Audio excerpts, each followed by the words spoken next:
The energy audit. Where are you leaking energy? Welcome to your daily hit of grace and grit, your quick dose of inspiration to kickstart your day. This show is proudly sponsored by Rumble and Rise. To find out more about joining Rumble and Rise, head on over to graceandgrit.com/ready to rumble. I'm Courtney Townley, and here is today's hit. You know that feeling. You're exhausted, but you haven't really done anything hard. You're busy, but you're not really productive. You're moving around a lot, but not forward. That's not laziness. That's energy leakage. I talk a lot about time leakage in the consistency code, but we can leak any resource, certainly including energy. And isn't that what we all want more of? Energy? Well, it's important to remember that energy isn't just physical. It's also mental, emotional, and even spiritual. And most of us are hemorrhaging energy in ways that we don't even notice. It might show up as a toxic friendship that you keep placating, or clutter in your inbox, or your closet, or your car. It might show up for you as boundaries that you refuse to set because you don't want to make other people uncomfortable. It might be the mental loop from recycling a conversation from 3 days ago. So an energy audit is really simple. It is starting to take stock of where your energy is going and asking ruthlessly, is it worth it?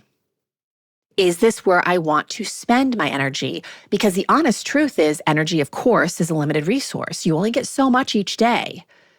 So are you spending your energy in a way that keeps you in integrity, that keeps you feeling good, that you're proud of?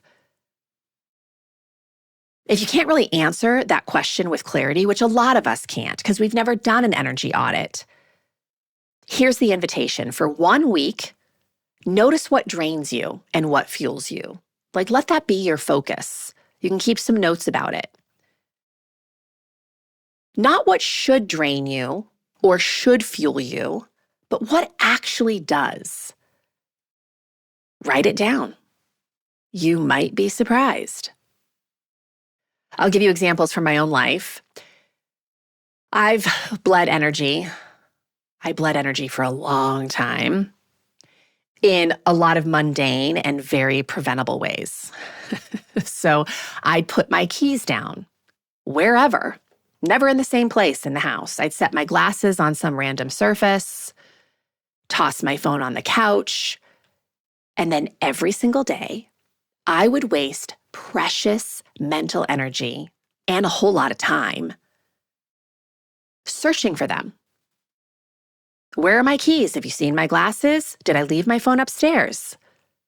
It sounds silly, but it added up to this constant low-grade irritation, this mental fog of where's the thing that I need right now.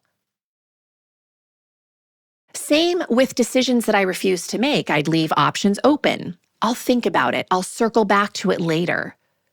Which really meant I was carrying the weight of unmade decisions everywhere I went. Or I'd stay up scrolling when my body was begging for sleep and then spend the next day dragging, struggling to be productive and getting things done. So again, I was in motion, but I wasn't really moving forward. And my days, I spent many years of my life just winging them. I had no plan. I just reacted to whatever showed up in my day, which meant I was constantly playing catch up, never quite in control, always a little bit behind. So when I started to pay closer attention to my energy, and I was more willing to do audits of where I was spending my energy, it became really clear. These weren't just bad habits, they were leaks. Small, steady drains on my energy that left me exhausted with no benefit on the other side. So I patched them. I patched the leaks. I created homes for the things that I kept losing and forced myself to put things back in the same place all the time so I could find them easily. I started making decisions quickly, imperfectly, but made. And there was so much relief in that, which is why I have a whole chapter on decision-making in the Consistency Code for this very reason. I set a bedtime and I fiercely protected it. Now, it doesn't mean I don't go out past my bedtime on occasion. But for the most part, if I'm home and it's a regular day with no evening plans, I'm going to put myself to bed because I'm no longer willing to pay the price of having no energy tomorrow. I began planning my days the night before. Just a simple list of priorities, nothing fancy, but the difference? Staggering. Suddenly, I had energy. And it's not because I was doing more cardio and eating better food. And I'm not saying those things can't help with your energy. Of course they can. But energy is not just about the Krebs cycle, right? It's not just about what we eat and how much we move. There are so many other things that are draining our energy in life. So here's what I know. You, of course, cannot pour from an empty cup. But you also can't fill a cup with a hole in it. You need to patch the leaks.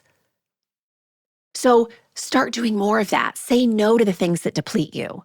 Protect your peace like it's the most valuable asset, because it is. You don't need more time. You don't need more willpower. You need to stop giving your energy to things that don't really give you anything back. Do the audit. Do it forevermore until the day you die, because this is not a one and done process. Reclaim your vitality. And you'll be shocked at how much energy you actually have when you stop leaking it everywhere. If this stirred something inside of you, imagine what a whole book of clarity and courage could ignite.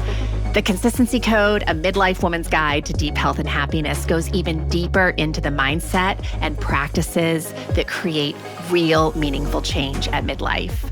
Grab your copy today over at theconsistencycode.com and keep the momentum alive.